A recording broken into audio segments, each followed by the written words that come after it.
Morning, children. 8th standard science. இன்னைக்கு physics பார்ட்ல ஒரு நியூ லெசன் ஸ்டார்ட் பண்ண போறோம். ஃபோர்ஸ் அண்ட் பிரஷர், விசையும் அழுத்தமும் அப்படிங்கிற பாடம் தான் பார்க்க போறோம். அதுக்கு முன்னாடி இன்னைக்கு நம்ம ஒரு சின்ன கோட் பார்த்துலாம்.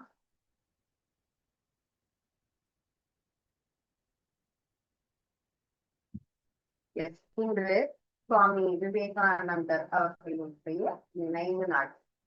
சரிங்களா? மிகப்பெரிய ஒரு ஆன்மீகவாதி, ரொம்ப மிகப்பெரிய உயர்ந்த சிந்தனையாளர் அப்படின்னு அவரை பத்தி நிறைய விஷயங்கள் நம்ம சொல்லலாம். அந்த அளவுக்கு ஒரு மிகப்பெரிய உயர்ந்த மனிதனாக வாழ்ந்து நிறைய விஷயங்கள் நமக்கு சொல்லி கொடுத்துட்டு போயிருக்காங்க. அவருடைய பொன்மொழிகள் அப்படிங்கிறது எல்லாமே, அவர்களுடைய வேர்ட்ஸ் அப்படிங்கிறது ரொம்ப நல்ல விஷயம். கண்டிப்பாக எல்லாருமே நம்ம ஒரு சில விஷயங்களை கண்டிப்பா படிக்கணும், லேர்ன் பண்ணணும், திஸ் இஸ் மஸ்ட் அப்படின்னு யோசிப்போம் இல்லையா? அதுல இவருடைய கருத்துகள், அவருடைய கட்டுரைகள், அவர்களுடைய உரையாடல்கள் நிறைய இருக்கு. பெரிய ஒரு மேடை பேச்சாளர், எல்லா இடத்துலயும் போய் அவர் பேசுவார். அந்த அளவுக்கு ஒரு மிகச்சிறந்த பேச்சாளர், எழுத்தாளர், சிந்தனையாளர், ஒரு வெர்சடைல் பர்சனாலிட்டி அப்படின்னு சொல்லுவோம் இல்லையா? சோ அந்த மாதிரியான ஒரு மிகப்பெரிய மனிதர் தான் சுவாமி விவேகானந்தர் அவர்கள். அவர்களுடைய நினைவு நாள். எதையும் உங்களால் சாதிக்க முடியும் என்று நம்புங்கள், இறைவன் நமது பக்கம் இருக்கிறார் என்பதை அறிந்து கொள்ளுங்கள். கான்பிடன்ஸ் அப்படின்னு சொல்லுவோம் இல்லையா? நம்பிக்கை அப்படின்றது அதுதான் முக்கியமான விஷயம். எதையும் உங்களால் சாதிக்க முடியும். நமக்கு மேல யாரோ ஒருத்தர், இறைவன் அப்படிங்கிறவங்க கண்டிப்பாக இருக்காங்க. எஸ், நம்ம கிட்ட ஒரு சப்போர்ட், மாரல் சப்போர்ட் அப்படின்னு சொல்லுவோம் இல்லைங்களா?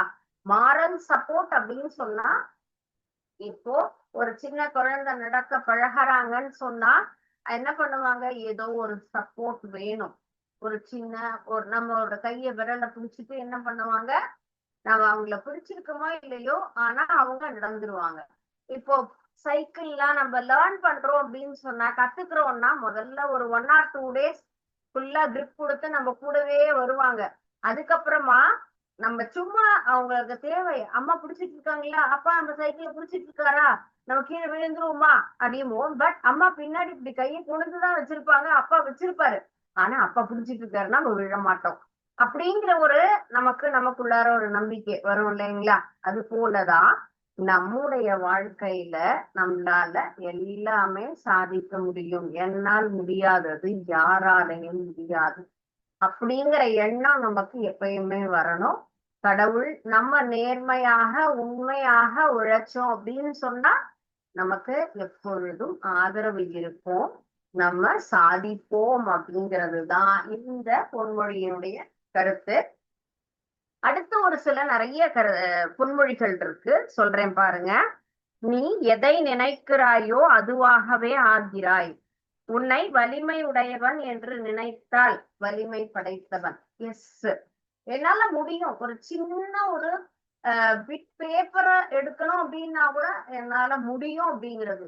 இதே 10 kg ஒரு பேக், வெயிட்டான ரைஸ் பேக் எடுக்கிறோம் அப்படின்னு சொன்னா முடியும், என்னால அப்படின்னு நினைச்சா முடியும். சோ அதுதான் எல்லா விஷயங்களையுமே என்னால இப்போ மெடிசன் படிக்க முடியும் அப்படிங்கிற கான்பிடன்ஸ் உனக்கு இப்ப இருந்தே இருந்ததுன்னா கண்டிப்பா நீ ஒரு டாக்டரா மாற முடியும். என்னால அதெல்லாம் முடியாதுப்பா, நான் சாதாரணமா ஏதோ ஒண்ணு படிச்சுட்டு கிடைக்கிற வேலையை பார்த்துட்டு இருக்கேன் அப்படின்னு ஒரு எய்மே இல்லாம இருக்கக்கூடாது. என்ன நினைக்கிறோமோ கண்டிப்பாக அந்த எண்ண அலைகளாகப்பட்டது நம்முள் உருவாகி அதற்குண்டான வலிமையை நமக்கு கொடுக்குங்கிறது தான் இந்த ஒரு கருத்து. உன்னால சாதிக்க முடியாத ஒரு காரியம் அப்படிங்கிறது எப்பயுமே இருக்காது. இது ஓவர் கான்பிடன்ஸ் அப்படின்னு நினைக்க கூடாது. என்னால முடியாது அந்த மாதிரி ப்ரௌடா இருக்க சொல்லல. இல்ல, என்னால முயன்ற அளவுக்கு நான் செய்வேன், முடியும் அப்படிங்கிற எண்ணம் நமக்கு வரணும். நான் எதையும் சாதிக்க வல்லவன் உறுதியுடன் இருந்தால் என்ன ஆகும்? இப்ப ஒரு சின்ன எறும்பு கடிச்சா கூட ஐயோ எறும்பு கடிச்சிருச்சே அப்படின்னு நம்ம ஃபீல் பண்ணோம் அப்படின்னா அது என்ன ஆகும்? ஒரு மிகப்பெரிய ஒரு நம்ம நமக்குள்ளாரையே ஒரு கற்பனையோட சேர்ந்து பெரிய வியாதி கொண்டு போய் விட்டுரும். இதுவே ஒரு நமக்கு பாய்சனஸ் ஸ்னேக் கடிச்சா கூட இல்ல ஒண்ணும் ஆகாது, நான் டாக்டர்கிட்ட போயிடுவேன், என்னால முடியும், எனக்கு ஆகாது, ஐ வில் ரெக்கவர் அப்படின்னு சொல்லி நமக்குள்ளார ஒரு அந்த பாசிட்டிவ் ஆஸ்பெக்ட் இருந்ததுன்னு சொன்னா எதுவுமே நம்மை நெருங்காது. அதுதான் சொல்லுவாங்க. ரொம்ப நமக்கு தைரியத்தோட என்னால எதையும் செய்ய முடியும், எனக்கு ஒண்ணுமே ஆகாது அப்படிங்கிற ஒரு நமக்கு நேர்மறையான சிந்தனை அப்படிங்கிறது எப்பொழுதுமே வேணும். அதனாலதான் இப்பெல்லாம் குட் வைப்ரேஷன் இருக்கணும், பாசிட்டிவ் வைப்ரேஷன் இருக்கணும். பேச்சிலையும் சரி நம்முடைய செயல்பாட்டுகளிலும் நம்ம எப்பொழுதுமே என்ன பண்ணணும்? நேர்மறையான எண்ணங்களோட இருக்கும் பொழுது நமக்கு எல்லாமே நல்லதாகவே நடக்கும். நம்மால் எந்த ஒரு ப்ராப்ளம்லையும் ஓவர் கிராஸ் பண்ணி வர முடியும். சரிங்களா? So students, this is my request, you please follow. ஏதாவது ஒரு கருத்துகள் கண்டிப்பாக இன்னைக்கு சுவாமி விவேகானந்தர் அவர்களுடைய நினைவு நாள்ல நீங்க அவருடைய கோர்ஸ் எல்லாத்தையும் படிச்சு ஒரே ஒரு கருத்துக்களை நான் ஃபாலோ பண்றேன் அப்படின்னு சொல்லி என்ன பண்ணுங்க, ப்ளீஸ் ஃபாலோ பண்ணுங்க. நிச்சயமாக என்ன பண்ண முடியும்? அதனுடைய பலன் என்பது நமக்கு கிடைக்கும். Force and pressure. ஃபோர்ஸ் அப்படின்னா என்ன? நம்ம ரெகுலரா இருக்கக்கூடிய லைஃப்ல எல்லாமே மூவபிள் இம்மூவபிள் அப்படின்னு இருக்கு இல்லைங்களா? எல்லா பொருட்களும் நகர்கின்றதா? எல்லா பொருட்களுமே நகராம இருக்கா? எல்லா பொருட்களும் நம்ம என்ன பண்றோம்? ரெண்டுமே தான் யூஸ் பண்றோம் இல்லையா? மூவபிள் மெட்டீரியல், இம்மூவபிள் மெட்டீரியல்ஸ், நகரக்கூடிய பொருட்கள், நகராத பொருட்கள் எல்லாத்தையும் தான் நம்ம என்ன பண்ணிட்டு இருக்கோம்? பயன்படுத்திட்டு இருக்கோம். ஒரு சில பொருட்கள் ரெஸ்ட் கண்டிஷன்லயே தான் இருக்கும், நகரவே நகராது. சரிங்களா? இப்போ ஒரு பெரிய என்ன சொல்லலாம், வீட்டுல இருக்கக்கூடிய ஒரு எலக்ட்ரானிக் பொருள்களையோ அல்லது பீரோ கட்டில் அதெல்லாம் கொண்டு வந்தா டெய்லியுமே மூவ் ஆகுமா? இல்ல, மூவ் ஆகாது, அப்படியே இம்மூவபிளா இருக்கும். ஒரு ட்ரீ இருக்கு, மரம், அது நகரக்கூடியதா? இல்ல. பில்டிங் நகருமா? நகராது. இதெல்லாம் ஸ்டாட்டிக்கா அப்படியே ஒரே பிளேஸ்லயே இருக்கக்கூடிய ஒரு மெட்டீரியல், நகரவே நகராது. இப்போ மூவபிள், நம்ம பால் விளையாடுறோம், அதுக்கு பேட் யூஸ் பண்றோம் இல்லையா? பால கிக் பண்ணும் போது பால் ஒரு பிளேஸ்ல இருந்து இன்னொரு பிளேஸ்க்கு என்ன ஆகும்? மூவ் ஆகும் இல்லையா? நமக்கு ஒரு இடத்துல இருந்து இன்னொரு இடத்துக்கு பாலா நம்ம பேட்ல வச்சு யூஸ் பண்ணி என்ன பண்றோம்? போர்ஸ் கொடுக்கிறோம்னு சொன்னா அந்த பந்தாகப்பட்டது ஒரு இடத்துல இருந்து இன்னொரு இடத்துக்கு நகரும் இல்லையா? சோ புஷ் அண்ட் தென் புல். ஒரு டோர் இருக்கு, எல்லா இடத்துலயுமே நம்ம டோர் யூஸ் பண்ணிட்டு இருக்கோம். இப்போ ஆட்டோமேட்டிக் டோர் அப்படின்னு சொன்னா புல் புஷ் அப்படிங்கறத நம்ம பார்த்திருப்போம் இல்லைங்களா? இழு தள்ளு அப்படின்னு சொல்லி கொடுத்திருப்பாங்க. அப்போ அந்த டோர்ல நம்ம என்ன பண்ணணும்? டோர் இருக்கு அப்படின்னு சொன்னா உள்ள போகணும் அப்படின்னு சொன்னா நம்ம புஷ் பண்ணுவோம். எழுதும்போது இழுக்கணும் அப்படின்னு சொன்னா அதுக்கு தகுந்த மாதிரி அந்த டோரினுடைய கண்டிஷன்ல எப்படி அவங்க அங்க ப்ரொசீஜர் ஃபாலோ பண்ணிருக்காங்களோ அதுக்கு தகுந்த மாதிரி என்ன பண்ணுவோம்? அதை பயன்படுத்தும் பொழுது அந்த பொருளாகப்பட்டது நமக்கு நகரும். See this picture. இதுல பாருங்க, இங்க ஒரு என்னது, ஒரு வெயிட்டான மெட்டீரியல் இருக்கு, ரெண்டு பேர் இருக்காங்க. ஒருத்தர் அந்த வெயிட்டான மெட்டீரியலை புடிச்சு இழுக்கிறாங்க, புல். இவரு புஷ் பண்ணி தள்ளுறாரு. சோ சிங்கிள் பர்சனா அந்த மெட்டீரியலை மூவ் பண்ண முடியல. சோ ஃப்ரண்ட்ல நம்ம என்ன பண்றோம்? ப்ரெஷர் கொடுத்து இழுக்கிறோம்னு சொன்னோமோ அது புல் அப்படின்னு சொல்லலாம். இவர் பின்னாடியில இருந்து செய்யும்போது புஷ்.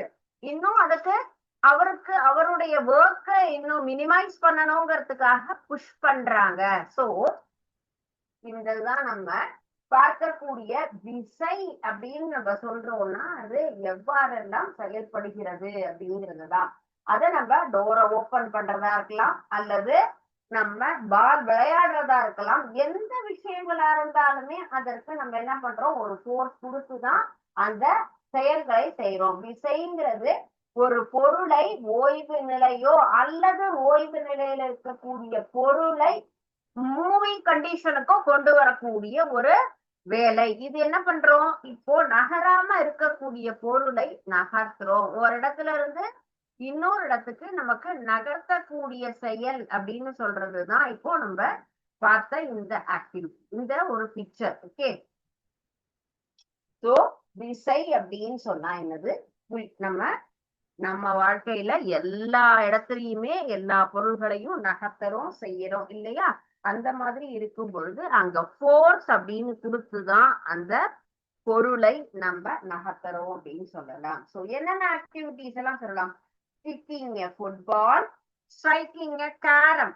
சோ நம்ம ஒரு கேரம் போர்டு விளையாடுறோம் அப்படின்னு சொன்னா ஸ்ட்ரைக்கரை என்ன பண்ணுவோம், இந்த இடத்துல கிக் பண்ணுவோம். அப்பதான் அங்க போர்டுல இருக்கக்கூடிய பாக்கெட்டுக்கு என்ன ஆகும், அந்த காயினா அது போய் அழகா ஃபுல்லுமே பாக்கெட்ல விழும் இல்லையா? அப்ப இந்த இடத்துல என்ன பண்றோம், நம்மளுடைய பிங்கரை யூஸ் பண்ணி கிக் பண்ணும் பொழுதுதான் இங்க இருக்கக்கூடிய பாக்கெட்ல அந்த காயின் ஆகப்பட்டது பேக் ஆகுது.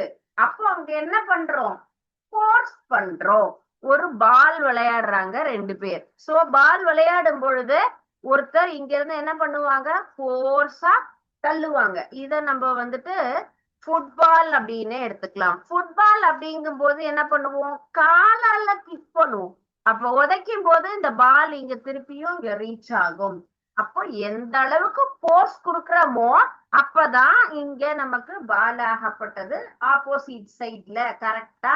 இப்போ ஃபுட்பால் அப்படின்னு சொன்னா நம்ம என்ன பண்ணுவோம், இங்க இருக்கக்கூடிய நெட்ல போய் கரெக்டா அங்க விழும். அப்பதான் நமக்கு கேம் பாயிண்ட் அப்படிங்கிறது கிடைக்கும். அந்த இடத்துல என்ன பண்றோம், நம்ம ஒரு திசையை செயல்படுத்தி அந்த பந்தை ஓர் இடத்திலிருந்து மற்றொரு இடத்திற்கு நம்ம என்ன பண்றோம், நகர்த்துறோம்.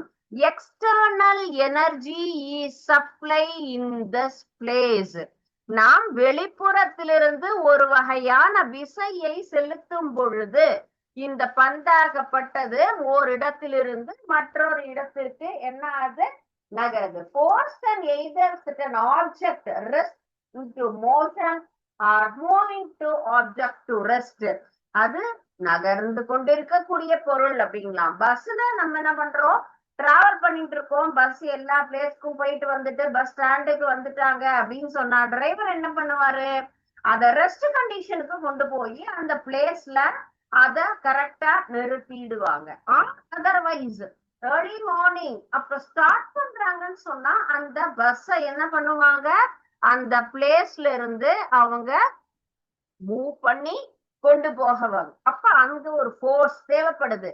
ஸ்டார்ட் பண்றதுக்கும் சரி ஸ்டாப் பண்றதுக்கும் சரி, ஸ்டார்ட்டுக்கும் நமக்கு விசை தேவை, ஸ்டாப் பண்றதுக்கும் விசை தேவை. ஃபோர்ஸ் இருந்தா மட்டும்தான் அது என்ன பண்ணும், நகரும். So force is defined as the external agency which changes to change the state of rest or state of uniform motion. So நமக்கு அந்த பொருள் செயல்படுவதற்காக நம்ம என்ன பண்றோம், இன்னும் ஒரு விசையை செலுத்தி நகர வைக்கிறோம். நகர்ந்து கொண்டிருக்கக்கூடிய பொருளை அல்லது அதனுடைய ரெஸ்டிங் கண்டிஷனுக்கு நம்ம கொண்டு வரலாம். Okay, and next one is subheading effects of forces. Effects of force. So இதனுடைய எஃபெக்ட்லாம் என்ன, ஃபோர்ஸினுடைய எஃபெக்ட்ஸ் என்ன அப்படிங்கறது பார்க்கலாம். Effects of force.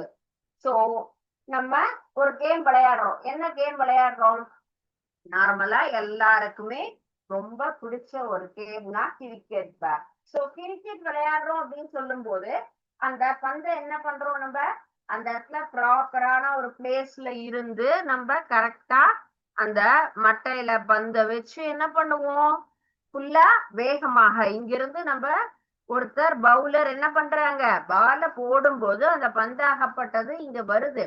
எகைன் அவர் என்ன பண்ணுவாரு, ஒரு ஃபோர்ஸ கொடுத்து அதை இன்னொரு இடத்துக்கு அனுப்புவாரு. அப்போ ஒரு பொருள் மீது நாம செலுத்தக்கூடிய விசையை பொறுத்துதான் அது எத்தனை ரன்னு, 4 ரன்னா அல்லது 6 அல்லது இவங்களா 1 or 2. சோ பவுண்டரியா 6 அல்லது எதுவுமே இல்லையா, அது எந்த அளவுக்கு இருக்கு, நம்ம எடுத்துக்கொள்ளக்கூடிய போர்ஸ பொறுத்துதான். பேட்ஸ்மேன் அவர் எந்த அளவுக்கு அதுல போர்ஸ கொடுக்கிறாரோ அதை பொறுத்துதான் அங்க என்ன ஆகும், அந்த பந்து எந்த அளவுக்கு போகுது, பவுண்டரிக்கு போகுதா அல்லது அங்க இருக்கக்கூடிய ஆடியன்ஸ் பிளேஸுக்கா அல்லது இங்க பாதியிலே வேற டைரக்ஷன்ல போகுதா, இது என்னது அவர் கொடுக்கக்கூடிய அந்த விசையினுடைய அளவு. சோ அந்த விசை அப்படிங்கிறது எப்படி இருக்கணும், நமக்கு கரெக்டா எதுக்கு தேவையோ அந்த மாதிரி இருக்கணும். அடுத்து இப்போ நம்மள விசை ஈக்குவலா கொடுத்தா அது என்ன மாதிரி இருக்கும். சோ ஒரு சாதாரண ஒரு நம்ம நிறைய பலூன் எல்லாம் வச்சு விளையாடுறோம்னா ரொம்ப பொதுவாவே சவுண்டுக்காக என்ன பண்ணுவோம், ஒரு ஃபங்க்ஷன் எல்லாம் முடிஞ்சிருக்குன்னு சொன்னா, எப்பயுமே ஃபங்க்ஷன் அப்படின்னாலே இந்த பலூன் அப்படிங்கிறது ஒரு ஸ்பெஷல் என்ன சொல்லலாம், அலங்கார பொருட்கள்ல அது ஒரு முக்கியமான பொருள். பலூனை கட்டி தொங்க விடுறது இப்பெல்லாம் அதுவும் ரொம்ப ரொம்ப அழகா தோரணம் மாதிரி வளைவாலாம் கலர் பலூன் எல்லாம் கட்டி என்ன பண்றோம், அந்த ஒரு அக்கேஷனை இன்னும் பியூட்டிஃபுல்லா கொண்டு வரோம் இல்லையா. அப்ப முடிஞ்சதும் எல்லாருக்கும் பிடிச்சதும் ஒரு பூசி எடுத்து அதை டப்புன்னு குத்தினோம்னா உடனே அதுல இருக்கக்கூடிய ஆப்பட்டது வெளியில வரும் கண்டிப்பாக. பிகாஸ் இது வந்து ஒரு பிளிம்சியான ஒரு பொருள், ரொம்ப வெளிதான பொருள் இல்லையா. அப்ப ஊசிப்படும் பொழுது அங்க அந்த இடத்துல ஹோல்ஸ் கிரியேட் ஆகி பலூன்ல என்ன பண்ணிருப்போம், ஃபில் பண்ணிருப்போம், எல்லாம் ரிலீஸ் ஆகும். அந்த சவுண்ட்ங்கிறது அந்த குழந்தைங்களுடைய என்ஜாய்மெண்ட், அதுக்காக செய்வாங்க. பட் சோ see here, ஒரே ஒரு பின் குத்தினாலே பலூன் உடையும், அது எல்லாருக்கும் தெரியும். ஆனா இங்க பாருங்க எத்தனை பின் இருக்கு, இந்த பின் மேல அந்த பலூனை நம்ம என்ன பண்றோம், லைட் பிரஸ் பண்றோம், ஆனா பஸ்ட் ஆகல. how it is possible, the force is equal in this place.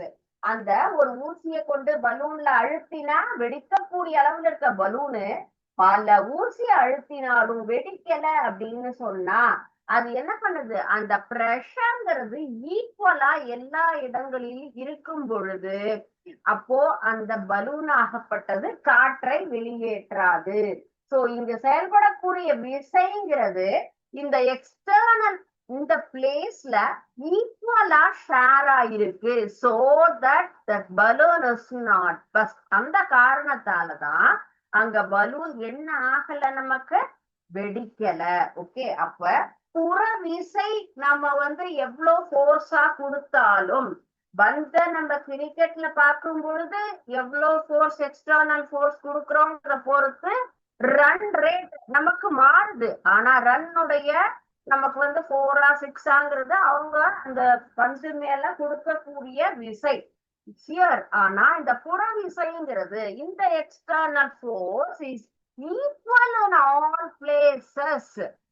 அப்போ அதனாலதான் நமக்கு என்ன ஆகல, இங்க பலூன் என்பது வெடிக்கவில்லை. சோ ஃபர்ஸ்ட் திங், இந்த ஒரு சின்ன ஆக்டிவிட்டி நம்ம எஃபெக்ட்ஸ் ஆஃப் ஃபோர்ஸ்ல இப்படி எந்த மாதிரி எஃபெக்ட்ஸ் இருந்தது, எக்ஸ்டர்னல் ஃபோர்ஸ் ஈக்குவலா இருந்தா அந்த இடத்துல நமக்கு விசை என்ன ஆகாது, செயல்படாது. விசையினுடைய விளைவு ரிசல்ட்ங்கிறது அதுல இருக்கக்கூடிய எண் மதிப்பு, அது செயல்படக்கூடிய பரப்பு, இந்த பிளேஸ் எந்த அளவுக்கு அந்த இடத்துல ஆக்குப்பை பண்ணிருக்கு அப்படிங்கிறதும் இந்த ஒரு என்னது இந்த எக்ஸ்பெரிமெண்ட் மூலமா நம்ம லேர்ன் பண்ணிட்டோம். Students, is this clear? First force and ப்ரெஷர்னா, ஃபோர்ஸ்னா என்னங்கிற கான்செப்ட் பார்த்தோம். நம்மளுடைய அன்றாட வாழ்க்கையில என்னென்னலாம் அதுக்குண்டான அந்த கான்செப்டுக்கு பாக்குறோங்கிறத பார்த்தோம். And next one, what is force அப்படிங்கிற கான்செப்ட் அண்ட் எஃபெக்ட்ஸ் ஆஃப் ஃபோர்ஸ்ல எக்ஸ்டர்னல் ஃபோர்ஸ் ஈக்குவலா இருக்கும் பொழுது எக்ஸ்டர்னல் ப்ரெஷர்ங்கிறது அப்போ அந்த இடத்துல விசை என்பது எவ்வாறு செயல்படும் அப்படிங்கிறத பார்த்தோம். Okay, and next one is pressure. அழுத்தம் அப்படின்னா என்ன அப்படிங்கிறது பார்க்கலாம். Okay, what is pressure? So before that, I'm going to show one simulation related the force concept. Yes, இந்த சிமுலேஷன்ல நம்ம வந்துட்டு ஃபோர்ஸ் அப்படிங்கிறது நம்ம டெய்லிக்கும் வீட்லயோ வெளியிலயோ ஸ்கூல்லயோ செய்யக்கூடிய ஒரு விஷயம்தான். மார்னிங் வந்தது என்ன பண்ணுவோம், எல்லாருமே ரூமை கிளியர் பண்ணுவோம், கிளாஸ் ரூம் என்ன பண்ணுவோம், கண்டிப்பா ஈவினிங் பெல் சவுண்ட் கேட்டா அடுத்த ஒரு 5 நிமிஷத்துல வந்து பார்த்தா அங்க ஒரு 20 பெஞ்சஸ் இருக்கு அப்படின்னு சொன்னா 20 டைரக்ஷன்ல இருக்கும். அந்த மாதிரி வேகமா என்ன பண்ணுவோம், ஈவினிங் நம்ம வந்து கரெக்டா நம்ம வீட்டுக்கு போகணுங்கிற அந்த ஆர்வத்துல ஃபுல்லுமே மூவ் பண்ணி போயிருப்போம். மார்னிங் வந்து பார்க்கும்போது எல்லாம் இர்ரெகுலரா இருக்கும். So once again we want to arrange the benches. அப்போ புல் அண்ட் புஷ் அந்த 2 விஷயங்களுமே அங்க நடக்கும். நம்ம எவ்வாறு அந்த ஃபோர்ஸ் அப்படிங்கிறத செய்யறோம் அப்படிங்கிறது தான் அதனுடைய கான்செப்ட புரிஞ்சுக்கிறதுக்கு தான் இந்த ஆக்டிவிட்டி. இதுல ஒரு பெஞ்ச் இருக்கு, ஒரு ஸ்டூடெண்ட் இருக்காங்க, அவங்க எப்படி நகர்த்துறாங்க, அந்த பெஞ்ச் எப்படி நகருது அப்படிங்கறத நம்ம பார்ப்போம். டைரக்ஷன் கொடுத்திருக்காங்க அண்ட் தென் புஷ்ஷா புல்லா அப்படின்னு கொடுத்திருக்காங்க. ஸோ லெஃப்ட் நம்ம சூஸ் பண்ணலாம், அது போல புஷ் அப்படிங்கறதையும் சூஸ் பண்ணலாம். ஸோ ஸ்டார்ட் பட்டன் கொடுக்க போறேன். இங்க என்ன நடக்குது அப்படின்னு பார்ப்போம். எஸ், என்னாச்சு, புஷ் பண்ணினாங்க. புஷ் பண்ணி தள்ளும் பொழுது என்ன ஆகும், முன்னோக்கி நகர்கிறது, ஃப்ரண்ட்ல நகருது இல்லையா. லெஃப்ட் சைடு புஷ் பண்ணும் பொழுது இந்த கேர்ளுக்கு முன்னாடி அந்த பெஞ்ச் என்னாச்சு, மூவ் ஆச்சு. This is one part. இதே மாதிரியே 2-3 ஒவ்வொரு டைரக்ஷன் சேஞ்ச் பண்ணலாம். ரைட் டைரக்ஷன்ல சேம் கான்செப்ட், புஷ். சோ இந்த சைட்ல இருக்கக்கூடிய பாய் இப்போ ரைட் சைட்ல இருக்காரு. அவர் இந்த பெஞ்ச என்ன பண்ண போறாரு, புஷ் பண்ண போறாரு. எப்படி நகரும் பாருங்க. எஸ், இன்ஃப்ரண்ட் முன்னாடி நகர்கிறது. புஷ் அப்படின்னா என்னது, முன்னோக்கி நகர்தல் அப்படிங்கிறது தான் force. Left side. Now I am going to select pull. இப்போ இந்த இடத்துல புல் அப்படின்னா இந்த பொண்ணு என்ன பண்றாங்க, பெஞ்ச புடிச்சிட்டு இருக்காங்க, புல் பண்ண போறோம்னு சொல்றோம். அப்ப என்ன ஆகுது, எஸ், அவங்கள நோக்கி நகர்ந்து வருது. புல் அப்படின்னு சொல்லும் பொழுது நம்மை நோக்கி இழுத்தல் அப்படின்னு சொல்லலாம். ரைட் சைட் சேம் புல் அப்படிங்கறத சூஸ் பண்ணிட்டு ஸ்டார்ட் பட்டன். எஸ், அவரை இந்த தம்பியை நோக்கி பெஞ்ச் ஆகப்பட்டது முன்னோக்கி. இப்போ அந்த இடத்துல ஃபோர்ஸ் அப்படிங்கிறதுல நமக்கு புல்னா என்ன கான்செப்ட், புஷ்னா என்ன கான்செப்ட், அதுதான் இப்போ இந்த ஒரு சின்ன சிமுலேஷன் இந்த இடத்துல நம்ம ஆக்டிவிட்டியில பார்த்தோம். அண்ட் நெக்ஸ்ட் ஒன், 2 ஸ்டூடெண்ட்ஸ்மே type of force and then type of direction. Direction and then force ரெண்டையுமே எப்படி கொடுக்குறாங்க அப்படிங்கிறதுல நம்ம பாருங்க. Left side, I choose left side and then push. So என்ன ஆகும், லெஃப்ட் சைட் புஷ்க்கும் போது நமக்கு எவ்வாறு நகருது, 2 பேரும் ஒரே மாதிரி என்னது முன்னோக்கி நகர்கிறது. Forces are applied in the same direction. The total of net force is said to be equal to the sum of these forces. Both forces are same direction. 2 குழந்தைங்களுடைய ஃபோர்ஸுமே ஒரே திசையில இருக்கிறதுனால பெஞ்ச் எப்படி நகர்ந்தது, front side in front of முன்னோக்கி நகர்கிறது. Okay, நான் இப்ப 2 choose பண்றேன். So left side, right side, here is left side and then இப்போ push, இங்க pull. எல்லாமே ஆப்போசிட்ல கொடுத்துருக்கோம். இப்ப என்ன நடக்கும் பாருங்க, ஒருத்தர் புஷ் பண்றாங்க, ஒருத்தர் நகர்த்துறாங்க அப்படின்னு. Push and pull. Forces are applied in the same direction. Total net force is said to be equal to the sum of forces. So ஒரே டைரக்ஷன்ல நமக்கு இருந்தது அப்படின்னு சொன்னா எப்படி மாறும், right side and then left side. Here is pull, here also pull. 2 பேருமே இழுக்கும் பொழுது என்ன ஆகும், எஸ், எந்த பக்கம் நமக்கு நகருது. When forces are applied opposite directions, the net forces, difference of 2 forces act in the direction of large force. So F is equal to F2. 2 பேருடைய force ஈக்குவலா இருக்கு அப்படிங்கறதுனால எப்படி, when the forces applied opposite direction, equal magnitudes net forces 0. So ரெண்டு பேருமே ஒரே மாதிரி. இப்போ ஒரு கயர் இழுக்கும் போட்டியில ஒரே மாதிரியான ஸ்டூடெண்ட்ஸ், இப்போ வந்துட்டு ஒரு இதுல பார்த்தா குட்டி குட்டி பசங்களா இருப்பாங்க, ஒரு இதுல பார்த்தா ஜாம்பவான் மாதிரி இருந்தா பெரியவங்க பெரிய பசங்க இருக்கிறவங்க ஈஸியா அந்த காயத்தை பிடிச்சி இழுத்துருவாங்க. ஆனா ஈக்குவல் ஃபோர்ஸ் ரெண்டு சைடுமே நமக்கு ஈக்குவலான ஃபோர்ஸ் கொடுக்கக்கூடிய ஸ்டூடெண்ட்ஸா இருக்கும் பொழுது டஃப்பான கேம்ங்கிறது நமக்கு ஃபைனலைஸே ஆகாது, ரொம்ப டிஃபிகல்ட்டா இருக்கும் இல்லைங்களா? அது போலதான் இப்போ ரெண்டு பக்கம் ஃபோர்ஸுமே என்ன ஆகும், ஈக்குவலா இருக்கும் பொழுது டைப்னு சொல்லுவோம் இல்லையா, அந்த மாதிரி நமக்கு ஃபோர்ஸ் இந்த 0 அப்படிங்கிறது. ஃபோர்ஸ்னா எப்படி நகரும், எந்த டைரக்ஷன்ல, புஷ் ஆர் புல், அந்த கான்செப்ட் பார்த்தோம். டைரக்ஷனுக்கும் அண்ட் தென் டைப்ஸ் ஆஃப் ஃபோர்ஸுக்கும் நமக்கு எந்த இடத்துல இப்படி ஃபோர்ஸ் அப்ளை பண்ணினா அங்க வந்து ஆக்ஷன் நமக்கு மூவ் ஆகும் அப்படிங்கிற கான்செப்டும் நம்ம இந்த சிமுலேஷன்ல தெரிஞ்சுக்கிட்டோம். ஸ்டூடெண்ட்ஸ், இஸ் திஸ் கிளியர் மா? Is there any doubt in this part? Do you have any difficulties to learn in this concept? இதுல ஏதாவது புரியாம இருக்கா? Is it clear? Shall we move to the next concept? Okay. Next நம்ம பார்க்கிறது pressure concept.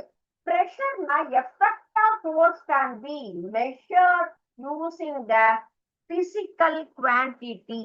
Pressureங்கிற term நம்ம எங்க எதுக்கு use பண்றோம்னா, எஃபெக்ட் ஆஃப் ஃபோர்ஸ நம்ம என்ன பண்ண போறோம், மெஷர் பண்றதுக்காக யூஸ் பண்ணக்கூடியது.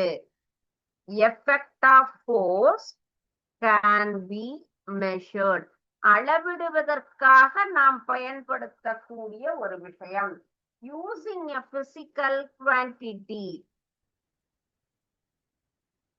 that is known as pressure, is called as pressure. அழுத்தம் அப்படிங்கிறது எந்த இடத்துல எதற்காக நம்ம கொடுக்கிறோம் அப்படின்னு சொன்னா, அழுத்தம்ங்கிற கான்செப்ட் இயற்பியல் அளவை பயன்படுத்தி விசை ஏற்படுத்தக்கூடிய அளவை நம்ம வந்து அளவிடுவதற்காக பயன்படுத்தக்கூடிய ஒரு அளவீடு தான் இந்த பிரஷர் அப்படிங்கிற கான்செப்ட். அழுத்தம் அப்படின்னு சொல்றது எப்படின்னா, thrust or force by area, that is P is equal to F by A. P equal to F by A அப்படின்னு சொல்லலாம். That is pressure. pressure calculate பண்றதுக்கு உண்டான formula is force by area, that is P equal to F by A. P equal to F by A அப்படிங்கிறது தான் நம்ம பிரஷரை calculate பண்றதுக்காக இருக்கக்கூடிய ஒரு ஃபார்முலா. சரிங்களா? சோ நம்ம அழுத்தத்தை எவ்வாறு கணக்கிடலாம் அப்படிங்கிறது, அழுத்தம்ங்கிறது எதற்காக, விசை ஏற்படுத்தக்கூடிய ஒரு விளைவு. விசை ஏற்படுத்தக்கூடிய விளைவுன்னா, ஒரு பொருளை இன்னொரு இடத்துல நகர்த்துறோம், வேகமா நம்ம மூவ் பண்ண வைக்கிறோம், பால கிக் பண்றோம், இது எல்லாத்துக்குமே ஒரு அளவு, எவ்வளவு தூரம் போயிருக்கு அப்படிங்கறதெல்லாம் நம்ம கால்குலேட் பண்ணுவோம் இல்லையா?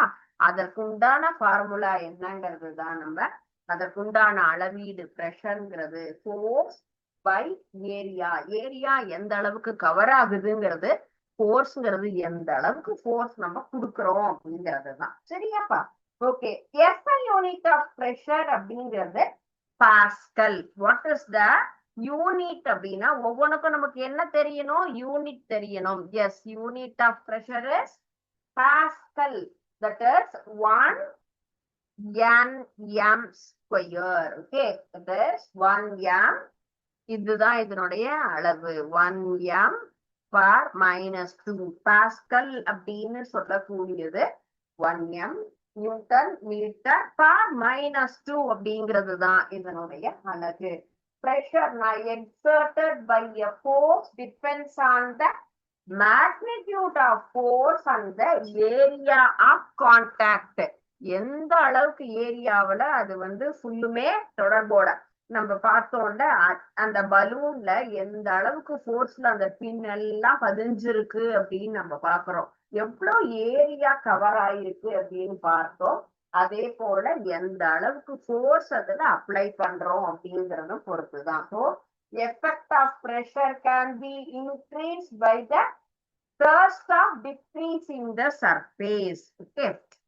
So இப்போ இன்னைக்கு பார்த்த என்ன கான்செப்ட்னு கேட்டா, first one is introduction of that lesson and then what is force அப்படிங்கிறது, எஃபெக்ட்ஸ் ஆஃப் ஃபோர்ஸ்ல நமக்கு வந்து ஒரு ஆக்டிவிட்டிங்கிறது பார்த்தோம். ப்ரெஷர் அப்படிங்கிறதுல இன்ட்ரோடக்ஷன் பார்ட் பார்த்திருக்கோம். ஓகே. ஸோ இன்னைக்கு இந்த கான்செப்ட்ல எல்லாம் உங்களுக்கு ஏதாவது நம்ம பார்த்த டாபிக்ல டவுட் இருந்தா கேளுங்க. இந்த இடம் எனக்கு புரியல டீச்சர், எகெயின் சொல்லி கொடுங்கன்னு சொல்லுங்க, திரும்பியும் நான் சொல்றேன். பிஃபோர் தட் இப்போ நம்ம வந்துட்டு மல்டிபிள் சாய்ஸ் கொஸ்டின்னு சொல்லுவோம் இல்லையா? ஸோ நம்ம 3 லெசன்ஸ் இப்போ நம்ம வந்து கம்ப்ளீட் பண்ணிருக்கோம். இதுக்கு முன்னாடி நம்ம பிசிக்ஸ்ல மெஷர்மெண்ட்ஸ் அப்படிங்கிற ஒரு லெசன் கம்ப்ளீட் பண்ணினோம் இல்லையா? அந்த லெசன்ல இருந்து 1 வேர்ட் கொஸ்டின்ஸ் சாய்ஸோட உங்களுக்கு நான் இப்ப கொடுக்க போறேன். கண்டிப்பா அந்த பாடத்தை தெளிவா தான் நம்ம படிச்சிருக்கோம். அதுல ஏதாவது உங்களுக்கு டவுட் இருந்தது, புரியலன்னா கூட அது ஆப்ஷன்ஸ் இருக்கும், அத நீங்களே பார்க்காம கரெக்டா என்ன பண்ணுங்க, ஆன்சரை சூஸ் பண்ணி அதுல எல்லாத்துக்குமே ஆன்சர் எழுதி சரியான மதிப்பெண் வாங்கணும். ஓகேங்களா? எந்த ஒரு சின்ன டெஸ்டா இருந்தாலும் என்ன பண்ணணும், எஃபெக்டிவா செய்யணும், எனர்ஜெட்டிக்கா செய்யணும். அப்பதான் நமக்கு எப்பயும் சக்சஸ். டேர்ம் 1ல நம்ம மெஷர்மெண்ட் அளவீட்டியல் அப்படிங்கிற பாடத்துல இருந்து நம்ம இந்த ஃபர்ஸ்ட் டெஸ்ட் எழுத போறோம். Now I am going to read the question in Tamil and as well as English language. You can able to write the answers, whatever it may be, English or Tamil. Okay. Sorry. First one, temperature is defined as a measure of the average dash of the particles in the system. Kinetic energy, electrical energy, sound energy, and solar energy. These are all 4 options for this question. So you choose the right answer among 4. So இந்த 4ல எது சரியான பதிலோ அதை எடுத்து என்ன பண்ணுங்க, இந்த இடத்துல கரெக்டா எழுதணும். ஒரு அமைப்பில் உள்ள துகள்களின் சராசரி டேஷ் வெப்பநிலை என்று வரையறுக்கப்படுகிறது. சோ டெம்பரேச்சர்ங்கிறது என்னது, இயக்க ஆற்றலா, மின் ஆற்றலா, ஒளி ஆற்றலா அல்லது சூரிய ஆற்றலா, எதை வச்சு நம்ம அந்த துகள்களுடைய வெப்பநிலை அப்படிங்கிறத நிர்ணயிக்கலாம். Okay, that is first question.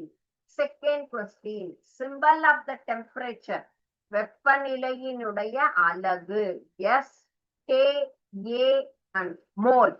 What is the symbol of temperature? ஒவ்வொன்றுக்கும் சிம்பல், யூனிட், இதெல்லாம் நமக்கு ரொம்ப முக்கியமான ஒரு விஷயம்.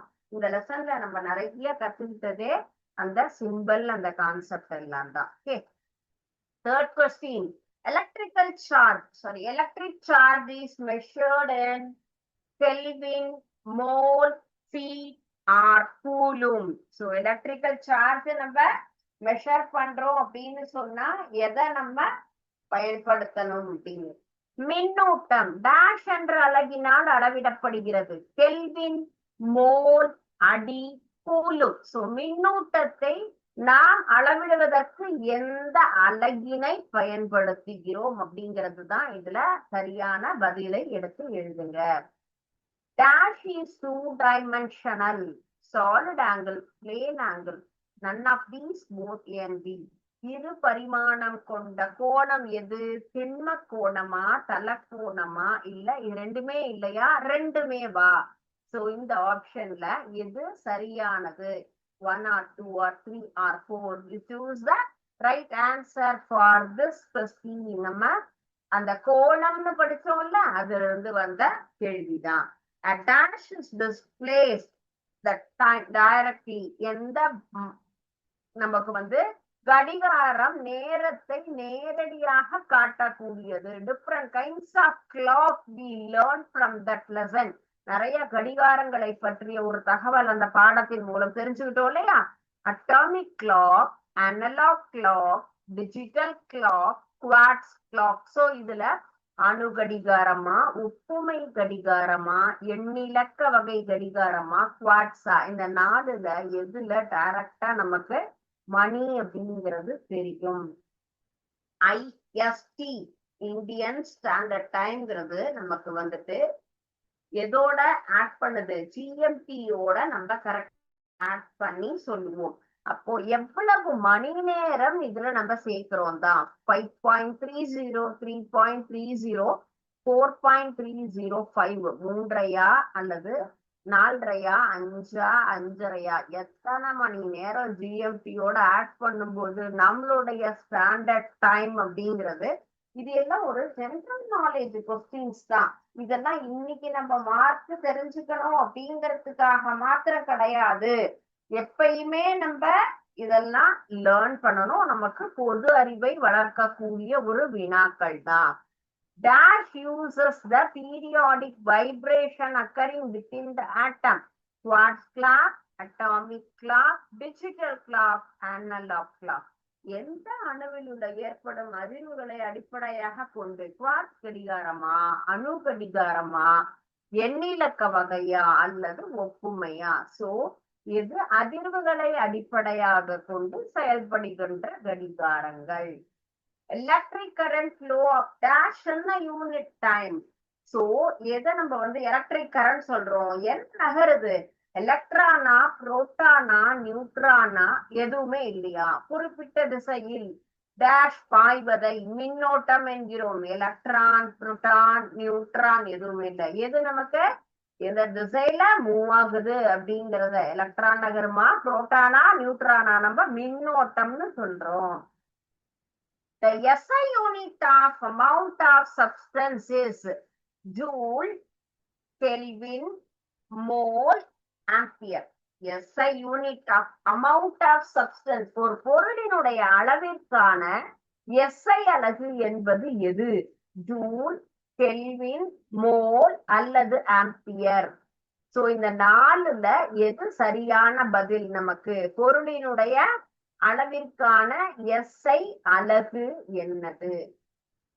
பேசிக் குவான்டிட்டிஸ், அடிப்படை அலகுகள். நமக்கு வந்து நிறைய வழி அலகுகள்லாம் நம்ம பயன்படுத்திட்டு இருக்கோம். ஆனா பேசிக்கா ஒண்ணு இருக்கு. இப்ப மேக்ஸ் சொன்னா 4 வடிவங்கள்: வட்டம், சதுரம், முக்கோணம், செவ்வகம். சோ அப்படி சொல்றோம் இல்லையா? அது போல இப்போ இந்த பேசிக் குவான்டிட்டிஸ் அப்படின்னு சொல்லக்கூடியது 5, 6, 8 or 7. நமக்கு ஒரு சின்ன அட்டவணை காலம் கொடுத்து அதுல இருந்துதான் நம்ம எல்லாம் படிச்சோம். அதுல இருந்து வரக்கூடியதுதான். These questions are apart from book back questions. ஓகேயா? புத்தகத்துக்கு பின்னாடி இருக்கக்கூடிய அந்த ஒரு மதிப்பெண் இல்ல, எல்லாமே நம்ம புத்தகத்துக்கு நடுவுல இன்சைட் ஆஃப் த லெசன்ல இருந்து லேர்ன் பண்ணிட்டோம். நமக்கு புத்தகத்தின் பின்னாடி மட்டும் படிச்சா நமக்கு என்ன ஆகாது? நாலேஜ் அப்படிங்கிறது கெயின் ஆகாது.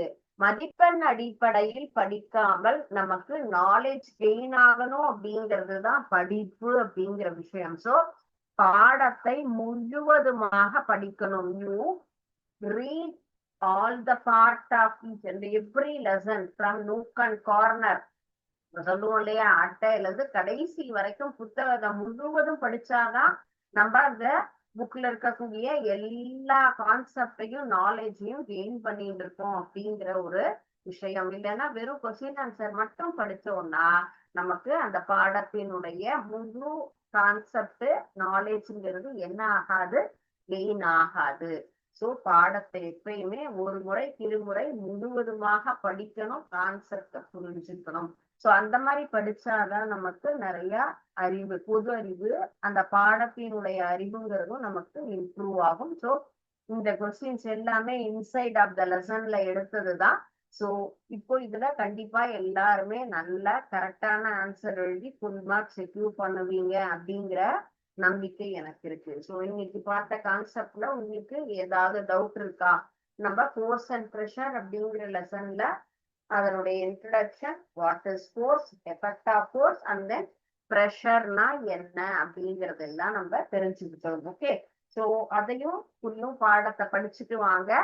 இல்லது அதுல ஏதாவது உங்களுக்கு புரியல, எந்த கான்செப்ட் எனக்கு தெரியல, இல்ல சம் மோர் எக்ஸாம்பிள்ஸும் வேணும் அப்படின்னாலும் just you ask me, definitely I will explain to you. அதுக்குண்டான வேறு சில உதாரணங்களோட நம்ம பார்க்கலாம். அடுத்த கான்செப்ட் நம்ம வந்துட்டு ப்ரெஷருக்கு உண்டான எக்ஸாம்பிள்ஸ் என்னன்னு பார்க்கலாம். அண்ட் தென் அதுல இருக்கக்கூடிய ஆக்டிவிட்டிஸ் என்னங்கிறத நம்ம பார்க்கலாம். ஓகேங்களா? So thank you students. வாழ்க பாரதம், வென்ற தமிழர்.